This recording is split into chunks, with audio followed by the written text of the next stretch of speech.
Now if I ask you the properties of the ionic compound, इनकी क्या properties होंगे, तो कैन यू समराइज जो अभी हमने पढ़ा उसके बेसिस पे? Yes, we can do that. उसके लिए हम एक एक्टिविटी करते हैं। क्या करें, ये बेस्ट तरीका है। तो हम 3 तरह के सॉल्ट लेते हैं, sodium chloride, potassium iodine, barium chloride. Okay, 3 ले लिए। If you have other salts available in your laboratory you can take. हमने ये पास एक जैसे जो नॉर्मल अवेलेबल होते हैं। What is the physical state of these salts if I ask you? सब आप देखोगे, सब आपको वाइट दिखेंगे। नमक तो होता ही वाइट है, KI भी वाइट सा होता है, और ये भी BaCl भी वाइट होता है, और सब क्रिस्टल फॉर्म्स में, सबके क्रिस्टल बने होते हैं। पहली चीज़।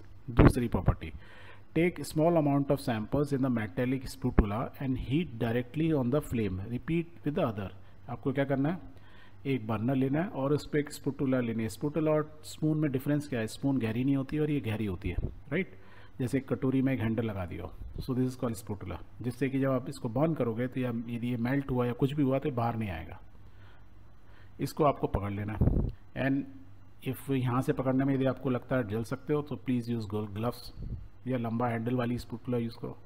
ओके, सो हमको रिएक्शन क्या करना है, एक एक करके यहाँ सॉल्ट डालना है, उनको गर्म करना है, and we have to observe कि जब हम इसको हीट करते हैं तो क्या होता है, क्या ये मेल्ट होता है, क्या ये वेपर बन जाते हैं, क्या वेपर में आग लग जाती है, और यदि लग जाती है तो उसका फ्लेम कलर क्या होता है, तो कलर ऑफ द फ्लेम, वो सब चीज़ हमको नोट करनी है, राइट? ओके, अब आप देखोगे आयोनिक कंपाउंड है सारे, तो आयोनिक कंपाउंड है। पहली चीज़ जस्ट रिमाइंड कराने के लिए कि सारी चीज़ आयोनिक कंपाउंड है। आयोनिक कंपाउंड क्या होते हैं? स्ट्रॉन्ग इलेक्ट्रोस्टैटिक बॉन्डिंग होती है, क्योंकि इसमें से एक पॉजिटिव एक नेगेटिव होता है। बॉन्डिंग बहुत स्ट्रांग है, मीन्स मजबूत है बहुत। दूसरा, जब बॉन्डिंग बहुत स्ट्रांग होगी तो क्या होगा, melting point will be very high. किसी भी बॉन्ड की, किसी भी चीज़ की यदि आपकी यारी दोस्ती बहुत मजबूत है तो उसको तोड़ने के लिए लोगों को बहुत मेहनत करनी पड़ेगी। क्लियर है? तो सेम वे में इनका भी मेल्टिंग पॉइंट या बॉइलिंग पॉइंट बोलो, कुछ भी बोलो, दोनों के इसके बीच में वो जो होगा बहुत हाई होगा, उसमें बहुत सारी एनर्जी चाहिए होगी आपको उसके। ओके, एक चीज़ आपको ये याद रखनी होगी, राइट? कुछ कुछ चीज़ें याद भी रखनी होती हैं। जैसे सोडियम का जब आयन को बर्न करोगे तो उसमें क्या होगा, सोडियम को जब बर्न करोगे तो उसके आयन बनेंगे और वो क्या होंगे, येलोइश कलर में फ्लेम्स निकलता है। जब भी किसी चीज़ को बर्न करते हो तो जो लास्ट वैलेंसी इलेक्ट्रॉन होते हैं ना, वो बाहर निकलने की कोशिश करते हैं, और जब इलेक्ट्रॉन मूव करते हैं तो वो येलोइश कलर का फ्लेम जनरेट करेंगे। पोटेशियम में होता है लिलैक कलर का होता है, कैल्शियम में ऐसे ही होता है ऑरेंज रेड कलर का, और बेरियम क्या होता है, ग्रीन कलर का।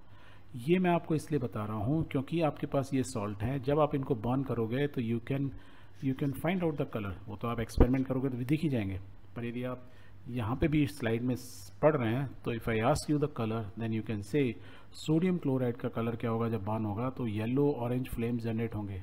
येलो ऑरेंज क्यों? सोडियम है, ठीक है? तो येलो ऑरेंज होंगे because main is sodium. Okay, KI में क्या होंगे, लाइट लिलैक।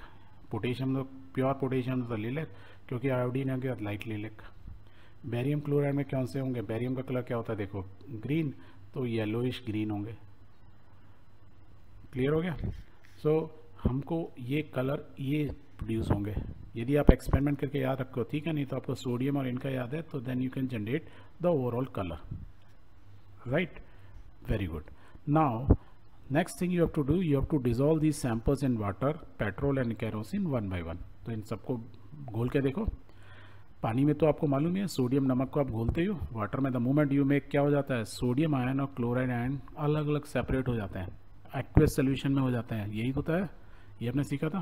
ओके, क्या सबके साथ ऐसा होता है? यस, KI के साथ भी ऐसा ही होगा और बेरियम क्लोराइड के साथ भी ऐसा होगा।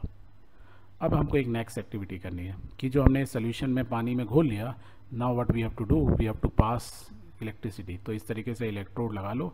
ये हमारा सॉल्ट है अंडर टेस्ट, कोई सा भी सॉल्ट हो, उसमें हमने लिया हुआ है, और इसमें ये स्विच है, देन बल्ब है, बैटरी है। तो ये अभी स्विच ऑफ है, यदि मैं स्विच को ऑन करूँगा तो बल्ब जलना चाहिए। क्या बल्ब जलता है नहीं जलता है ये हमें पता लगाना है। तो मैं आपसे क्वेश्चन पूछूँ, क्या बल्ब जलेगा यदि मैं ऐसे ऑन करूँगा स्विच को? What will you answer? Definitely जलेगा सर। क्यों जलेगा?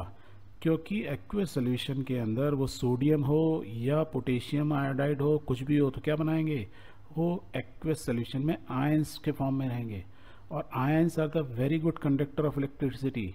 और जैसे ही मैंने करंट ऑन करूँगा तो पॉजिटिव वाले नेगेटिव पे पास जाएंगे इलेक्ट्रोड के पास और नेगेटिव वाले पॉजिटिव इलेक्ट्रोड के पास जाएंगे। एज अ रिजल्ट क्या होगा, यहाँ से इलेक्ट्रॉन आएंगे, ये इधर गेन करेगा, ये इधर अपना आयोडीन इधर अपना जो एक्स्ट्रा है वो इसको देगा, तो हमारा कंटिन्यूटी ऑफ सर्किट बन जाएगा। एज अ रिजल्ट बल्ब हमारा जलेगा। क्लियर है? So all salts when dissolve in water they are good conductor of electricity. ये चीज़ क्लियर होगी। So what is your interference about the nature of these compounds?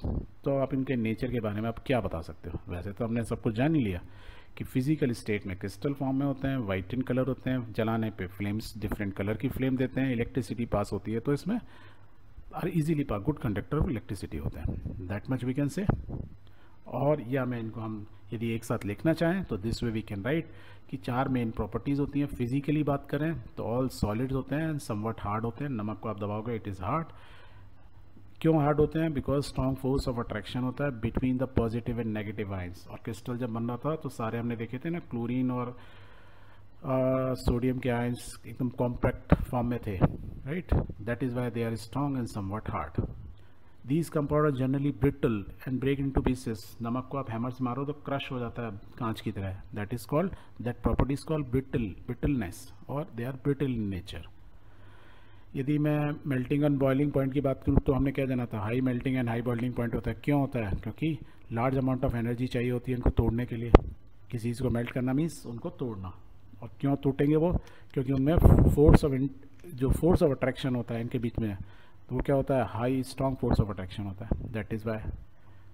Next चीज़, यदि हम इनकी tabular form में देखें, आप निकाल के भी देखोगे तो you will find sodium chloride से लेके जितने भी सॉल्ट्स हमारे बन रहे हैं मेटल और नॉन मेटल के कम्बिनेशन से, जितने भी सॉल्ट्स बने, राइट, उनका melting point is very very high, same as the boiling point. All values are given in kelvin. ठीक है, आप इसमें 273 माइनस करके डिग्री सेंटीग्रेड में देख सकते हो। So these values are very very high. हाँ, 100 डिग्री सेंटीग्रेड पे तो या 373 केल्विन पे तो वाटर बॉयल होता है, ये उससे 3 टाइम्स तो मिनिमम ही है, राइट? 4 टाइम्स 5 टाइम्स ये आई थिंक 6 टाइम्स और ज़्यादा है, 9 टाइम्स है करीब करीब। Okay, what about the solubility? हमने देखा सब आराम से पानी में मिल जाते हैं, बट कैरोसिन और पेट्रोल में नहीं मिलते हैं। ये चीज़ आपको ध्यान रखनी है कि दे आर इनसॉल्युबल, इनसॉल्वेंट जिसमें मिलाया जा रहा है कि लाइक कैरोसिन एंड पेट्रोल में नहीं मिलते हैं। कंडक्टर ऑफ इलेक्ट्रिसिटी के बारे में क्या जानते हैं? Very good conductor, right? क्यों होते हैं? क्योंकि आयनिक कंपाउंड होते हैं। जैसे ही आयन्स बनाते हैं तो आयन्स बना देते हैं, और ion are good conductor of electricity. In solid state, यदि जब तक सॉलिड इसमें they do not conduct electricity. क्यों? क्योंकि स्ट्रांगली अट्रैक्टेड है, एक दूसरे को एकदम पकड़ के रखे हुए हैं, मूवमेंट ही नहीं होगा इलेक्ट्रॉन्स का, इसलिए they conduct electricity in molten stage. जब ये पिघल जाते हैं तब करने लगते हैं। क्यों करने लगते हैं? क्योंकि आयनिक फॉर्म में आ जाते हैं। सोडियम और क्लोरीन है तो सोडियम आयन और वो आ जाएंगे, क्योंकि वो उनका जो फोर्स ऑफ अट्रैक्शन को हमने किससे उसको ओवरकम कर दिया, हीट से। जब हमने उसको गर्म किया तो सोडियम और क्लोरीन थोड़े अलग अलग हो गए। जब अलग अलग हो गए तो दे कैन मूव, और the moment they will move they are good conductor of electricity. Clear है? तो आयनिक मेटल्स और नॉन मेटल्स से हमारे सॉल्ट्स बने, और सॉल्ट्स की जेनेरिक प्रॉपर्टी होती है। These things you have to remember always. Okay.